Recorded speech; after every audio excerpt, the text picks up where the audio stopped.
My name is Owen Symes, and welcome to The Copagandists, a podcast about cop shows and the people who make them. This week, it's all about having opinions.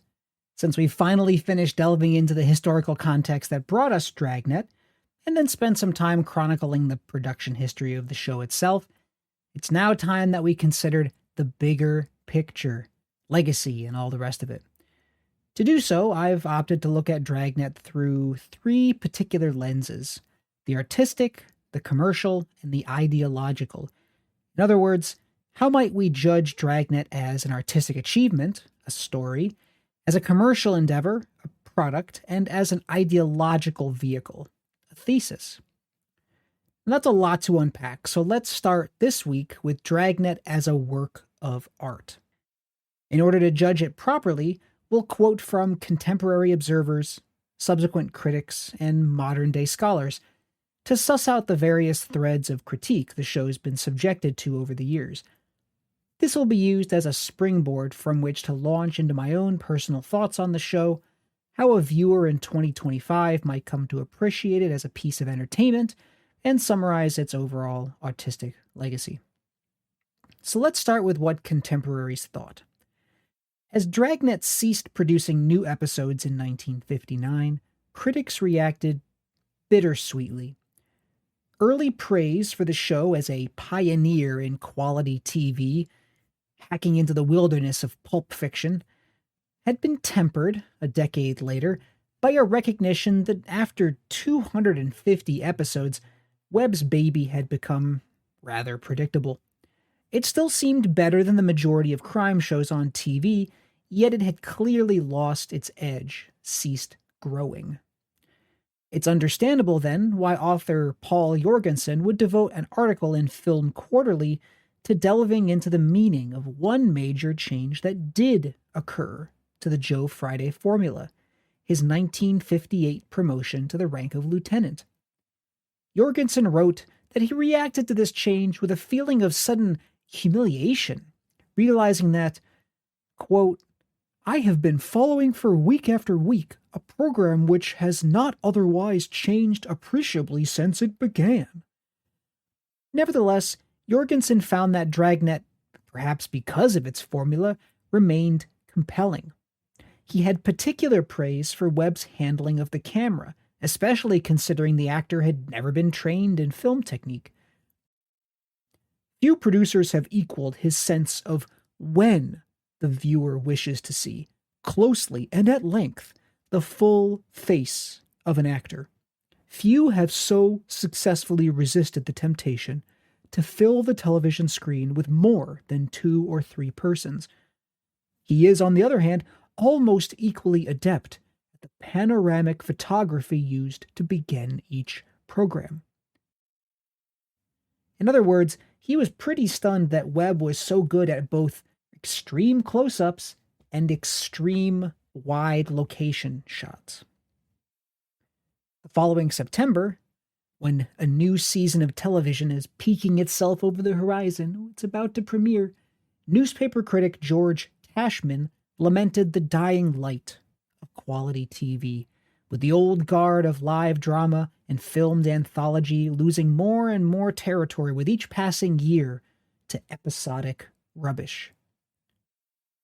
"Time after time, one network or another has attempted to give to the people what the people said they wanted to see on television, and time after time the people have rejected this quality entertainment in favor of juvenile westerns, sadistic private eye adventures, and cheap quiz shows." Tashman characterized Dragnet as yet another casualty in this war against quality. "It was an intelligent and basically honest program. It didn't underestimate its audience. The program context was believable, and at no time in the long history of the television series did it make its audience tax its credulity to follow a story." Among the myriad of crime and private eye shows that had come and gone, Tashman pointed to Dragnet as the only detective series on the air to give equal stress to story as well as character development. It wasn't all praise for Tashman, however. He did admit that the show had come to rely too heavily on its original formula, He also, against Jorgensen, had a word of criticism regarding the show's artistic misuse of the city of Los Angeles itself, asking rhetorically, as long as a series is set in a fascinating city, why not use that city for exterior shots? Why film 99% of the shows on a soundstage?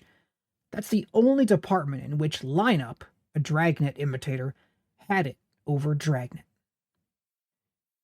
When Dragnet reappeared a decade later in the late 1960s, it received mixed reviews but solid ratings, and a number of publications took the opportunity to opine on the quality of the original. UPI critic Rick DeBrow liked the new show well enough, but called the original one of video's most famous and successful shows, pointing out as Webb's forte not merely a stylized staccato approach, but a genuinely perceptive eye for the little touch that smacks of realism or reveals character. LA Times critic Hal Humphrey wrote in his moderately positive review of the 1967 revival, Webb was the inventor 15 years ago of many new TV techniques, full-screen close-ups, etc. He called Webb a pioneer, albeit one that, in the late 1960s, might have found himself a bit behind the times, a little out of his depth at that point. TV Guide echoed this praise 2 years later, crediting Webb with significant innovation in the realm of TV filmmaking. He was the first to bring to the small screen the revealing camera close-up techniques pioneered by D.W. Griffith and motion pictures. So that was while Webb was working and while he was part of the Hollywood film industry. Subsequent appraisals have largely followed along similar lines. In the early 1980s, Death gave critics another opportunity for reflection. In the winter of 1982, with Webb's throbbing heart barely still, he likely died of a heart attack, the arts editor of the LA Times recalled the original Dragnet warmly, highlighting the show's pioneering realism and long influence, while admitting its over-reliance on formula. There'd been plenty of crime shows on radio, including Gangbusters. Webb gave the form a new style and a new kind of credibility. The flat-voiced attack of Webb and his partners, and the seemingly tape-recorded colloquial sound of their witnesses, might even have needed more variety than it got. Yet Webb and Dragnet are the spiritual direct ancestors of Hill Street Blues, which seems to have evolved directly from the quest for authenticity Webb sought in the original show and its descendants. Around the same time, critic Gary Deeb of the San Francisco Chronicle put Webb up there with the greatest of early TV pioneers. While it's easy to dismiss Webb's later career as stale, right-wing, and stilted, he also deserves to be remembered as one of the all-time geniuses of television. He contributed immeasurably to the maturing of the infant medium in the early 50s, and he blew open the door to serious police drama in an era glutted with phony private eyes and glamorous mystery solvers. Even if Webb never did anything but create and produce Dragnet throughout the 50s, he'd have to be saluted as one of the founding fathers of video. Deeb specifically credited Dragnet with paving the way for the best police procedurals to come from U.S. television. If it weren't for Webb, there is a good chance that TV would never have found room for the great Naked City series in 1958, never would have allowed brilliant cop novelist Joseph Wambaugh to bring his modern police reality to the tube in 1973's Police Story, and never would have stood for the comparative audacity of Hill Street Blues today. Deeb's praise did not stop at Dragnet's effect on TV genre and storytelling, however. As far as the show itself was concerned, the Chronicle's critic thought it quite affecting indeed. Dragnet was tense, moody, almost a mournful program that oozed its way into your bloodstream within seconds. And since Webb's death, a number of people have tried to revive the show, which surely is a mark of its impact and success. People obviously think it was a formula that could be brought back to make even more money. A Dragnet movie came out in 1987, a comedy starring Dan Aykroyd. The success of this film spawned a syndicated show that lasted 2 seasons in the late 1980s. Then came Law & Order producer Dick Wolf. He had grown up with Dragnet. As he put it, "The night Dragnet premiered, I was 6 years old. My parents, they let me stay up and watch it. I don't remember what I thought at the time, but the show has obviously had an impact on me." When asked about Dragnet's relationship to his own successful stable of TV cops, Wolf said in 2003, "The DNA of Dragnet is part of Law and Order, to be sure. Dragnet's the ultimate pure cop procedural, and we've certainly followed in their footsteps." His Dragnet revival, which he characterized not as a remake but rather a reconceptualization, an homage, only lasted one season. But clearly, the show, the originator, had an impact on what he was doing with his own TV career. Around the same time, several books came out discussing Webb and his work. Coincidentally published in the same year, Just the Facts, Ma'am, the authorized biography of Jack Webb, and also My Name's Friday, the unauthorized but true story of Dragnet and the films of Jack Webb. Both took a crack at the man's life and work. The official biographers characterized Webb's artistic achievements as follows. Jack Webb's contributions to the film industry were his use and improvement of the teleprompter, automobile tow shots, and close camera angles. He is credited as the person who pioneered the television police drama, which remains popular to present times. Further, with his demand for accuracy and realism, Jack desired an economy of dialogue with no excessive verbiage, insisting on a clean script. He would have strongly objected to today's excessive violence offered on television. Michael Hyde's unauthorized but true summarized Dragnet's crowning artistic achievement in even more glowing terms. Most importantly, Dragnet was television's first intellectual crime drama, begetting everything that has appeared since. He lives in Virginia, so I'm assuming he has a southern accent. I don't really know. 2 decades later, another crop of writers turned their attention to Dragnet. Alan Glover, specialist in film noir, focused less on Dragnet's camera work and more on its pacing and dialogue, writing in 2019, Dragnet owes much of its celebrated televisual style to its radio origins. Dialogue, crafted for the speed of radio, is volleyed with briskness. Through montage, Webb maintains the oral cadences of a story intended to be heard first, seen second.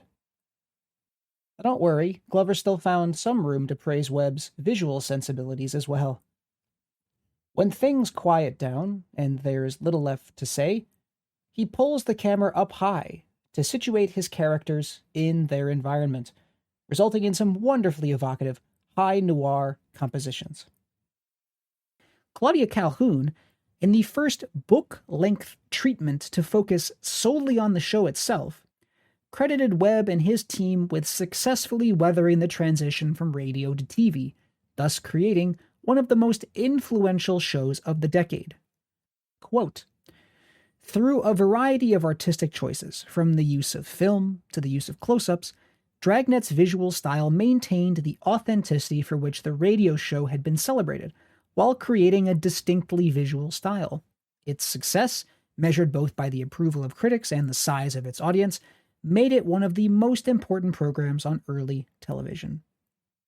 Calhoun also credited Webb's decision to put his show on film, rather than doing it live, as pivotal to shifting the critical understanding of what made quality television away from the live drama and towards the embrace of filmed programming. Quote, "Dragnet helped illustrate to critics and sponsors that film production could bring a different kind of quality programming to television." So, if we take all of that under advisement, how do we appreciate the show today? Even if we take all of these into consideration, recognizing Webb's innovations, his craft, how he pushed the genre of police fiction forward, the fact remains that Dragnet, it's old. Is it still possible to appreciate the show's artistic merit nearly 80 years later? Well, age isn't necessarily a limiting factor. Citizen Kane hasn't aged a fucking day. But alas, Dragnet is not the easiest show to get into. First off, this is because it's not the easiest show to watch. Despite the fact that it was one of the first great syndication success stories, its subsequent broadcasting history has been fraught and murky. When colorized Dragnet hit the airwaves in 1967, the original, airing under the name Badge 714, ceased broadcasting. By that point, Webb had already sold the original copyrights to MCA, which later became NBC Universal. Theoretically, this conglomerate still has the 35mm negatives from which a new release of the show could be made. We could have this on Blu-ray in theory.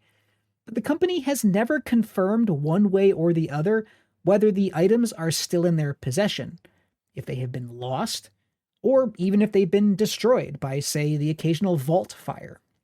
Now, despite this, viewers today can still watch something like 70 episodes out of the original 276. These are the lucky few that had the good fortune to slip through the copyright morass into the public domain, and that managed to be preserved by individual collectors over the years. These have been released into a number of DVD collections, with now many available on platforms like YouTube for free, albeit with pretty low audiovisual quality. The second hurdle is potentially the acting. Frankly, the teleprompter method just hasn't jived well with how we expect actors to comport themselves on screen these days. It sits in this strange nether region, neither naturalistic nor big and theatrical like many movies from Hollywood's golden age. This teleprompter style, especially from Webb himself, is subdued seemingly to the point of disinterest, and the resulted stilted deadpan delivery, it takes getting used to. There's just no two ways about it. Finally, while Dragnet certainly had nuance in individual episodes, its unflinching support for the Los Angeles Police Department, which we'll detail in a future installment, might wear some viewers particularly thin. Especially this viewer. Not a big fan of the police. Nevertheless, the show is still worth checking out. First of all, the episodes are, if nothing else, efficiently told, clocking in at less than 25 minutes apiece. Webb's penchant for cutting the fat, both in terms of production and storytelling, does have its strengths. The show never wastes the viewer's time with needless detours, digressions, or tangents. Once one accepts the show's particular rhythms and eccentricities, this speed becomes quite engaging. And despite the lower picture quality of the available episodes, the show itself still has style. The inspirations that Webb took from the crime thrillers of the 40s, combined with his own preference for extreme close-ups, makes for compelling shot compositions and lighting, especially compared to some of the worst of today's CGI sludge output.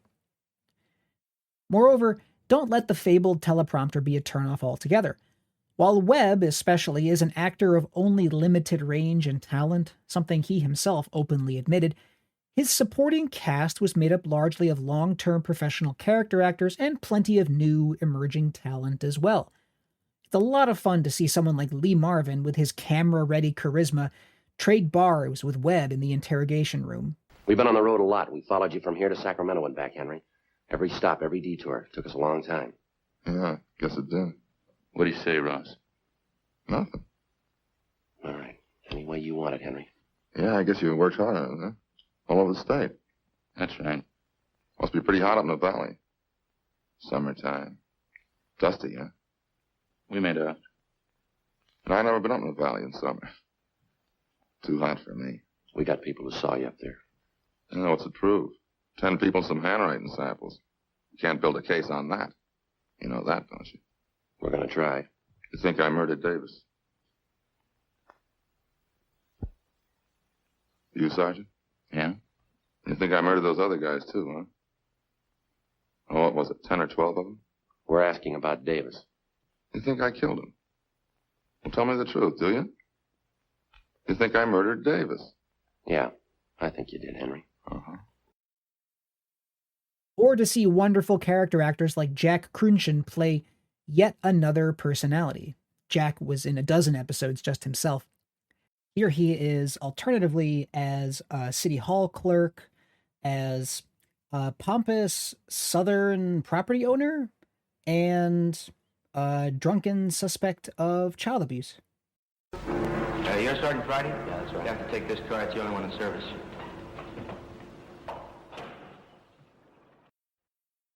I'm telling you, you better do something about it.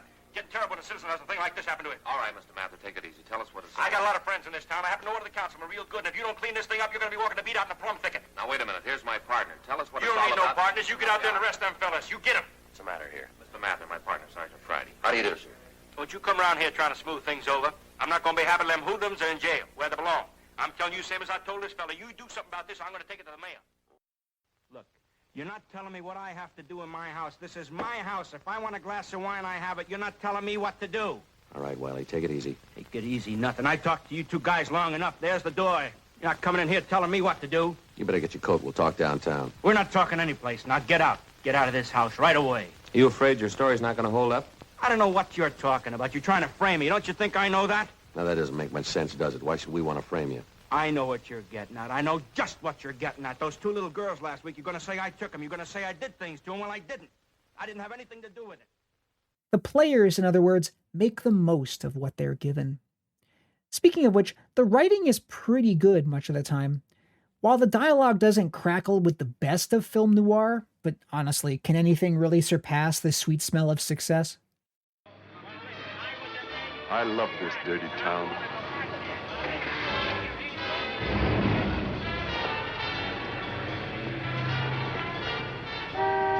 Sydney, conjugate me a verb, for instance, to promise.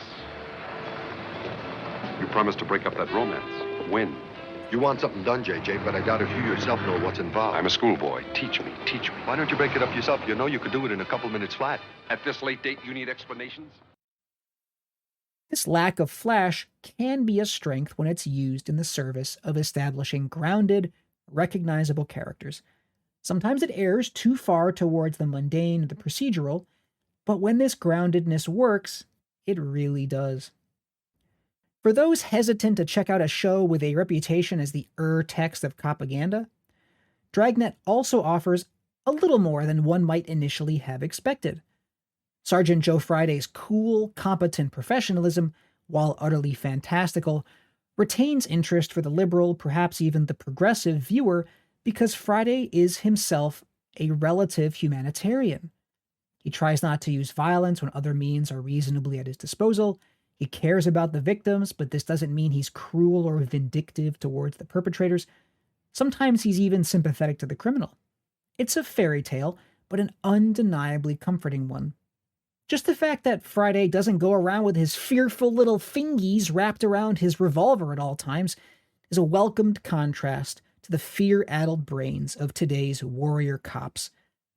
Joe Friday would never carve "you're fucked" into the side of his service weapon, or fire upon an unsuspecting acorn.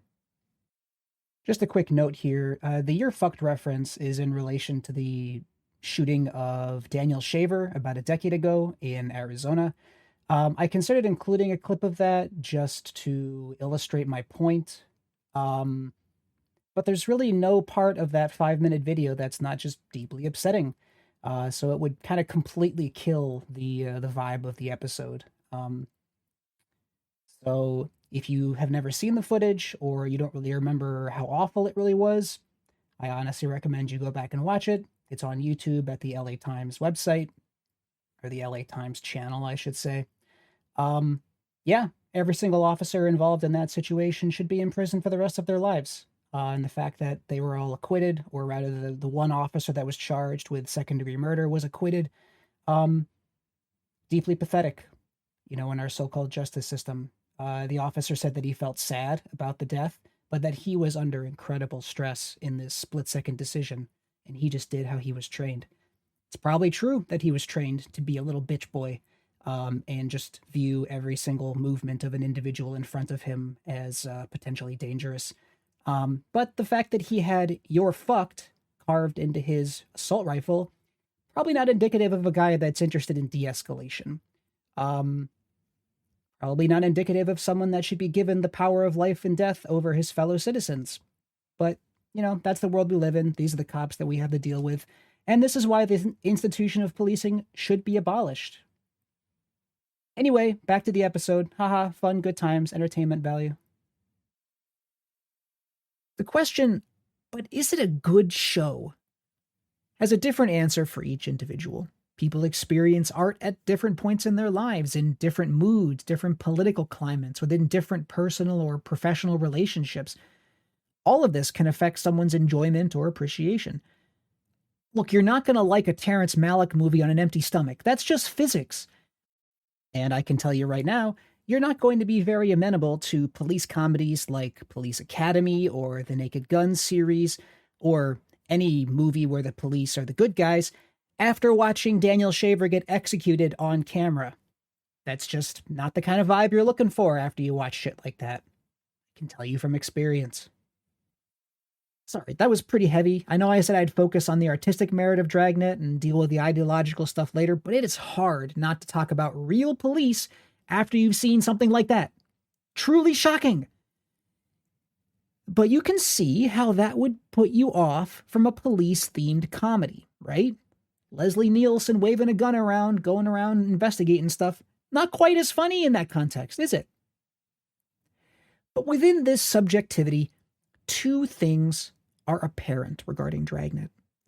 The first is that whether you like the finished product, a lot of labor and care went into its construction.